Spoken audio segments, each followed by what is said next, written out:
कोमल मन। कविता अपनी मम्मी सुनीता के साथ सुबह स्कूल जा रही थी। स्कूल पास ही में था, इसलिए माँ बेटी पैदल जा रही थी। रास्ते में कविता ने देखा एक छोटा सा बच्चा सड़क पर खेल रहा था। पास में ही उसकी माँ भीख मांग रही थी। कविता का मन था उसके साथ खेलने का। कविता ने अपनी मम्मी से कहा, मम्मी मुझे भी इसके साथ खेलना है। सुनीता जी ने कहा, बेटा नहीं, ये गंदे लोग हैं, देखो वो ठीक से नहाया भी नहीं है। चल, स्कूल के लिए देर हो रही है। सुनीता कविता को लेकर आगे चल दी। कुछ दूर जाने पर कविता ने पूछा, मम्मी वो इतना गंदा क्यों था? सुनीता जी ने कहा, बेटी वो भीख मांगने वाले गरीब लोग हैं। उनके पास ना घर है ना कोई नहाने की जगह, यही पास में झुग्गी में रहते होंगे। बातें करते करते स्कूल आ गया। कविता को स्कूल छोड़कर सुनीता जी वापस घर आ गई। इधर कविता अपनी क्लास में बैठी कुछ और ही सोच रही थी। वो बेचारा तो स्कूल भी नहीं जाता होगा। जब वह पढ़ेगा नहीं तो उसे भीख मांगनी ही पड़ेगी। स्कूल खत्म होने के बाद सुनीता जी कविता को लेकर घर चली दी। कविता ने रास्ते में देखा, अब वह बच्चा वहां नहीं था, उसकी माँ भी नहीं थी। कविता बोली, मम्मी वो बच्चा और उसकी माँ कहाँ चले गए? अरे मुझे क्या पता चला? नहीं, कहाँ कहाँ, तेरा दिमाग चलता रहता है। सुनीता जी ने कविता को डांटते हुए कहा।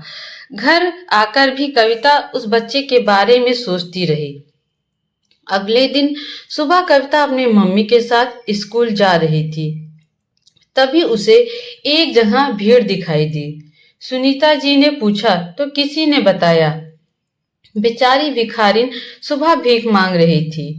तभी दूसरी ओर से आ रही तेज गाड़ी ने उसे उड़ा दिया, वहीं खत्म हो गई। अब पता नहीं इस बच्चे का क्या होगा। कविता ने देखा, वही बच्चा अपनी माँ के पास बैठा रो रहा था। सुनीता जी और कविता आगे स्कूल के लिए चल दिए। कविता ने पूछा, मम्मी अब इस बच्चे का क्या होगा?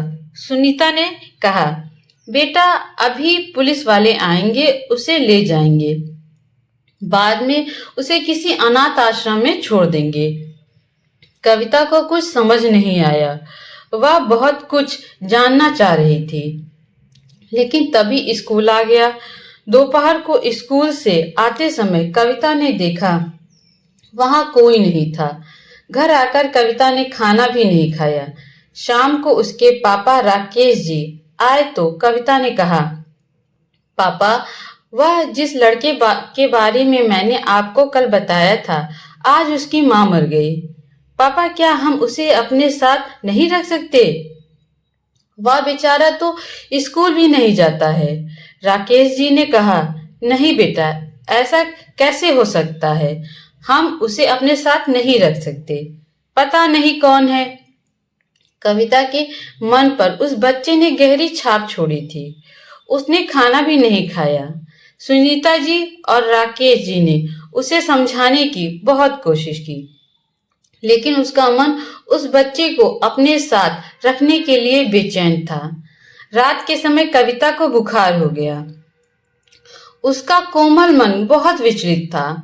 समाज की ऊंच नीच से बेखबर वह उस बच्चे के बारे में सोच रही थी। अगले दिन वह बहुत कमजोर लग रही थी। राकेश जी और कविता जी बहुत परेशान हो गए। डॉक्टर को दिखाया। डॉक्टर की दवा से बुखार तो उतर गया, लेकिन घर में हर समय चहकने वाली कविता अब किसी से बात नहीं कर रही थी। वह गुमसुम सी खिड़की के पास बैठी बाहर देखती रहती थी।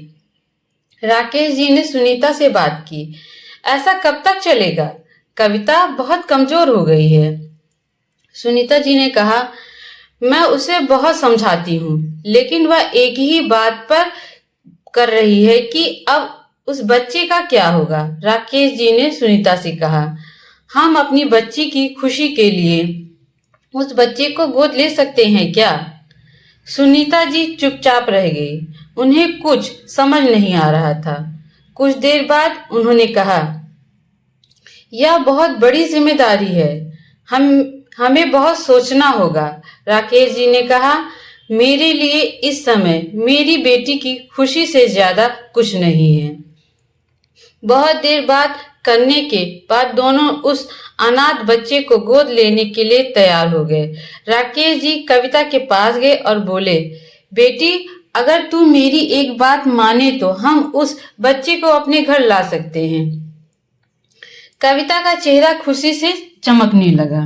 वह बोली, हाँ पापा, मैं आपकी सारी बात मानूंगी, बस एक बार उसे घर ले आइए। तभी सुनीता जी नाश्ता लेकर आई और बोली, बेटी पहले नाश्ता कर ले, फिर अपने भाई को लेने चलना। कविता ने खुशी खुशी नाश्ता खत्म किया।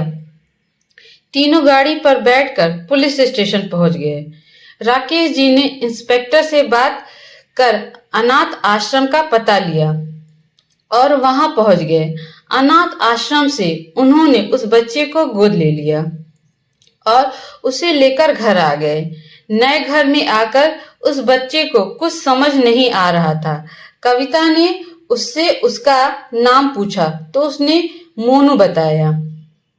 सुनीता जी ने उसे नहला धुलाकर अच्छे से तैयार कर दिया, उसे नए कपड़े पहना दिए। वह किसी राजकुमार से कम नहीं लग रहा था। कविता और मोनू दोनों खेलने लगे। कविता उसे अपने सारे खिलौने दिखा रही थी। कविता को खुश देखकर राकेश जी ने कहा, आज मुझे अपनी बेटी पर गर्व महसूस हो रहा है, वरना लोग ऐसे बच्चों को देखकर मुंह बनाते हैं और अलग हो जाते हैं। इस तरह एक अनाथ बच्चे को एक घर मिल गया और माता पिता भी। ऐसी अच्छी कहानियां सुनने के लिए हमारे चैनल को लाइक और सब्सक्राइब करना ना भूलें।